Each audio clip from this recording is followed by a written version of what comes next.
Well, good afternoon, and what another beautiful day it is. Light breeze, getting kind of hot. Tuesday, June the 9th, 2026. As I was recording the double rainbow yesterday after I had wrapped up my day, I thought, man, I missed a great opportunity to show part of my day yesterday. And so I want to try to go back and recap, and this might be a little quicker, but you won't get the full effect, but you'll get the idea.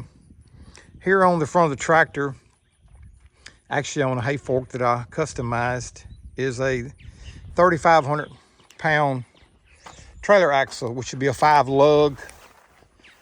Let me just show you that real quick, just to get an idea. So I just flipped the trailer up on its side, or lifted the trailer up on its side, and took the axle out. The wheel bearing was out on one side of it. I had a chance to buy this trailer for $200, and it's got potential. I actually tore the board off lifting it yesterday. The fork stuck through the bottom and just popped it out. But other than a bad fender and crooked jack, it's pretty nice.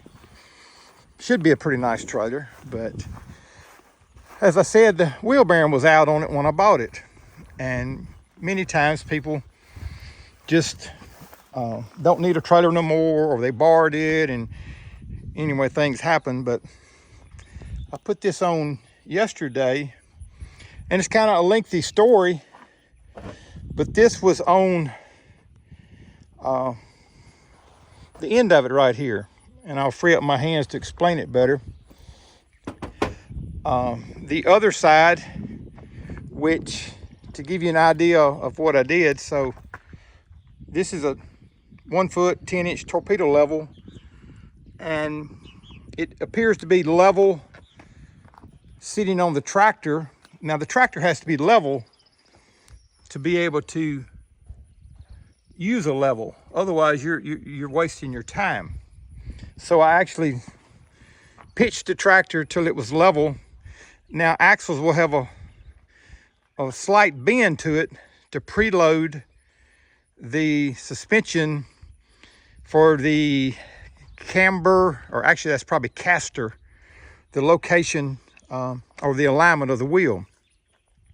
Not to get into that great detail, but I did go on and bolt this spindle on, which I wanted to pull it back off to try to show something. But since the tripod's right here, I'm gonna try to emulate what I was able to do yesterday. And when I went to the parts store, or the trailer supply house, which is Lewis Trailer Sales in my area, Terry, Mississippi, I asked the guy, I said, do you ever get any used truck hubs or trailer hubs? And he said, yeah, I got one out here. And he went back there and got me one. And went back there, and there was a tire and a wheel or rim. Now that was on there. And this hub was bolted, spindle was bolted to this hub. I've already put grease bearing, new seal, everything needed to put it on to demonstrate. But this was actually welded on here. But it was on the one I took off over there. So I took a torch and cut the pipe, not disturbing the spindle side of it, if that would make sense. So these things come pre-bossed or machined for the pipe, and then you have to line it up. But when I cut it off the tube over here, you work from the other direction. So this would be a high-speed grinder, cut-off wheel, somewhere 40 to 45 thousandths thick, and you put it up right here, and I went right down the middle of it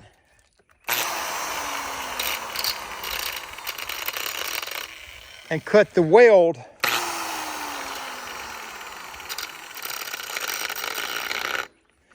right down the center all the way around, and then this just knocks off. And again, when you're working with the tube, you don't want to lose any length on the tube. So you can, if this is a bad one, you can waste anything on this side, but you don't want to lose anything in your length. But when you take it off this, you work from the other side. If that's not as clear as mud, but you'll see the wear where your bearings would rest on there. So each wheel has bearing on it, on the hub and different things. This one's pretty wore.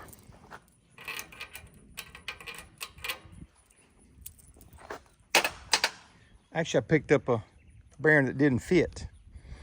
So you kind of get the idea, but what I'd like to mainly show is this can be replaced.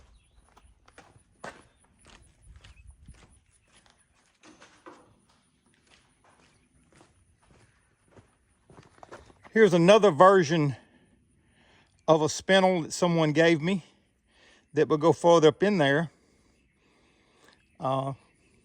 just to get an idea of the variations.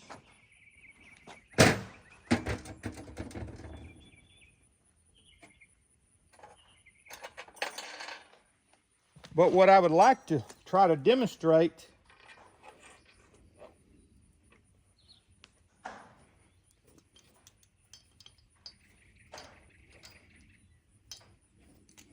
make sure I don't run this seal. I didn't want to get grease all over me. Different versions have different mechanism of how they work.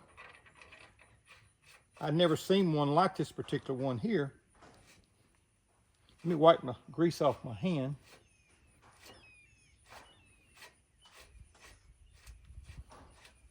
So this is roughly a 3,500 pound axle, 5 lug.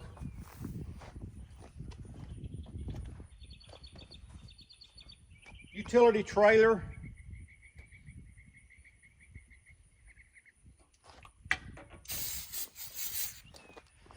Use my starting fluid. So I was going to say I'll use starting fluid or brake cleaner, depending on which I have handy. I like both. The starting fluid is probably more flammable, so you have to be careful with that, any petroleum product.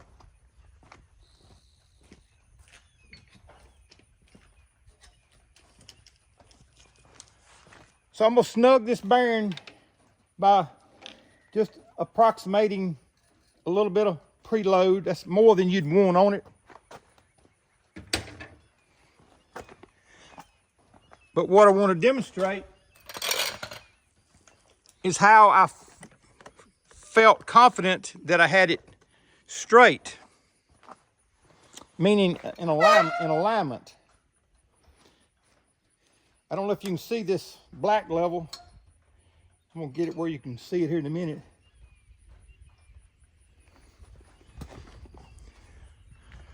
All right, on top of this, it's where your brake would go.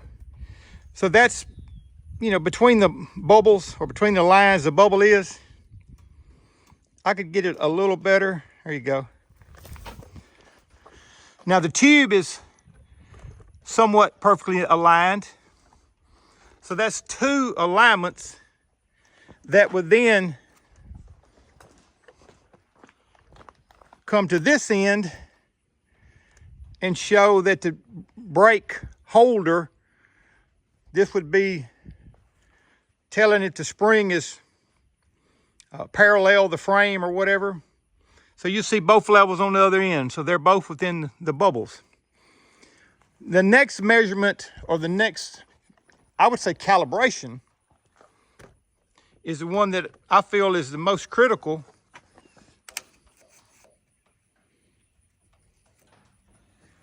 Having this level directly on top,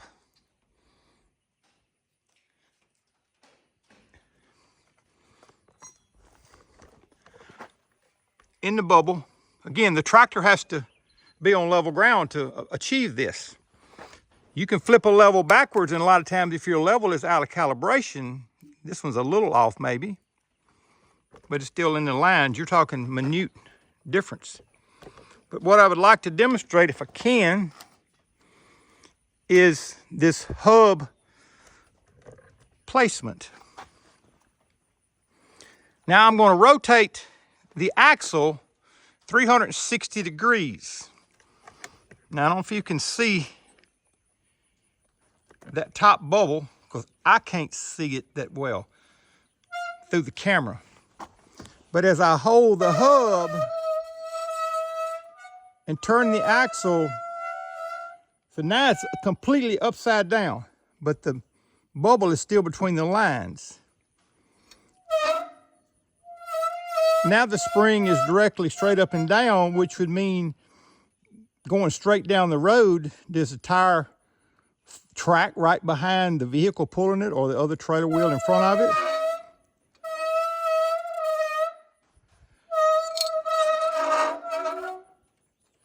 Another complete revolution.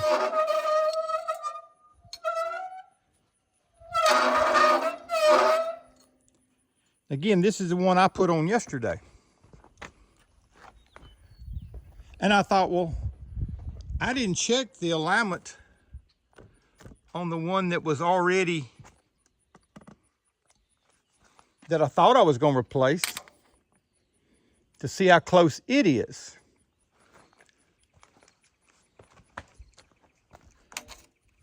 So just to recap everything again, so this bubble is a hair off. Remember, the axle is cambered just a little bit, but the bubble is touching this left line.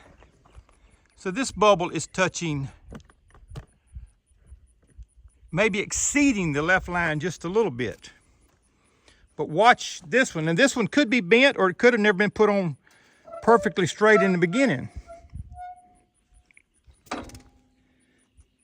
I do better when I turn it the other way. Let me go back. It has a tendency to walk out on the forks.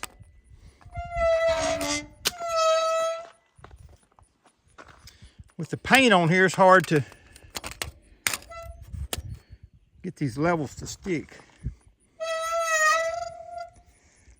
Again, it's touching the line. Now it went all the way to the other side of the line. So that means I'm maybe a half a degree off. Could be a full degree, could be even more, but it's still within the lines of the bubble.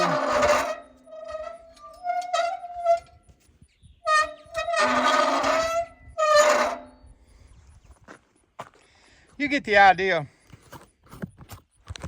or some of the challenge. And what made me think about this, I watched the guy do a real cool video today on putting a swing dump bed on his dump trailer. And early on in the process, he used a plumb bob. Now, a plumb bob cannot be used on anything that's not stationary unless it's perfectly perpendicular or parallel or whatever methods you're trying to align. And I thought, well, you're already in trouble trying to use a plumb bob on something that you didn't demonstrate if it was level or not. So anyway, you can probably buy this complete axle for between $250 and $300, but when you have time and you want to see if you can take a couple parts and make something it's worth the time and the money, just try to do it. So God bless you. Till next time, Made Like New Ministry, something I've been able to challenge myself with all my life. Rebuilding what was broken. Restoration. God bless you.